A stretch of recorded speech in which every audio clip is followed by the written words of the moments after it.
Bonjour, c'est la minute parasha de Mira Neshama, Lech Lecha. Vayomer Hashem el Avram, Lech Lecha, me'artzecha, umimuladetra, umibeit avicha, ala haaretz asher arecha.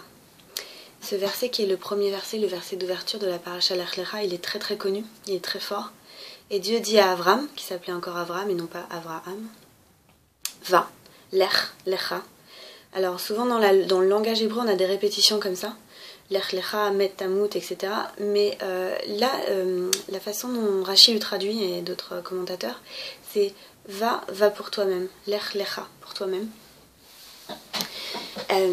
De ta terre, Miartzecha, ou Mimuladetra, de ton lieu de naissance, ou Mibeit Avicha, ou de la maison de ton père, à la Haaretz, vers la terre, que je te montrerai Asher Arecha.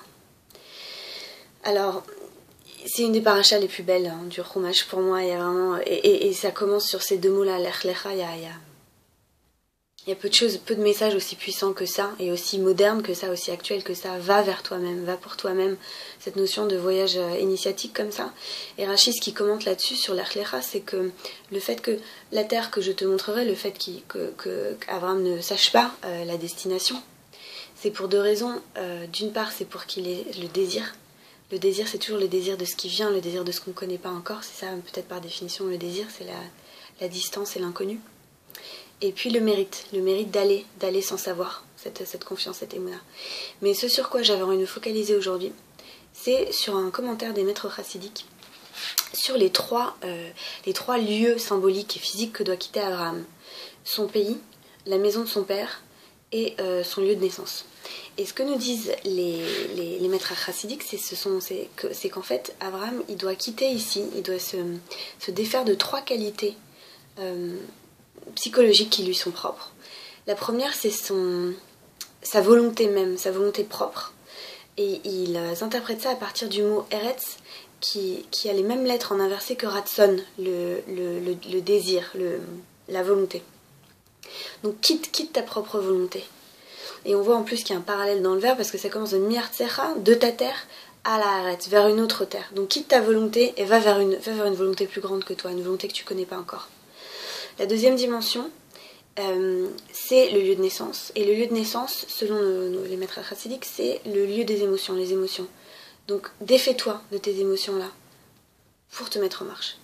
Et la troisième dimension, la maison de ton père, c'est l'intellect. Et donc là, il est demandé à Avram de se défaire de ces trois notions, sa volonté, ses émotions et son intellect pour se donner totalement à ce voyage. Et c'est peut-être ça la kavana que j'avais envie de garder moi pour cette semaine-là, avec Lech Lecha, le pouvoir de Lech Lecha, c'est ça, c'est est-ce qu'on est capable quand on sent, quand on a un impératif intérieur, quand on a un message, que ce message il nous vienne de l'intérieur de nos tripes ou qu'on a l'impression qu'il nous vienne d'au-dessus, mais quand on a quelque chose de puissant qui nous appelle comme ça, et qu'on comprend rien, et je pense qu'on a tous vécu ça, et les artistes le vivent beaucoup, cette espèce d'appel comme ça, et on comprend pas, mais on sait qu'il faut le faire et qu'on n'a pas le choix. L'inspiration, c'est la définition de l'inspiration, on a ça parfois en amour aussi. L'amour, c'est ça. L'amour, la créativité, Lech Lecha, va. Et quand tu vas vers autre chose que toi-même, tu te défais, et pourtant tu vas vers toi-même. C'est ça que tu trouves au bout du voyage, c'est toi-même. Voilà ma bracha pour vous, avec cette parasha Lech Lecha, c'est que vous puissiez faire ce voyage-là, de se quitter soi-même pour se trouver soi-même, différemment. Shavua Tov.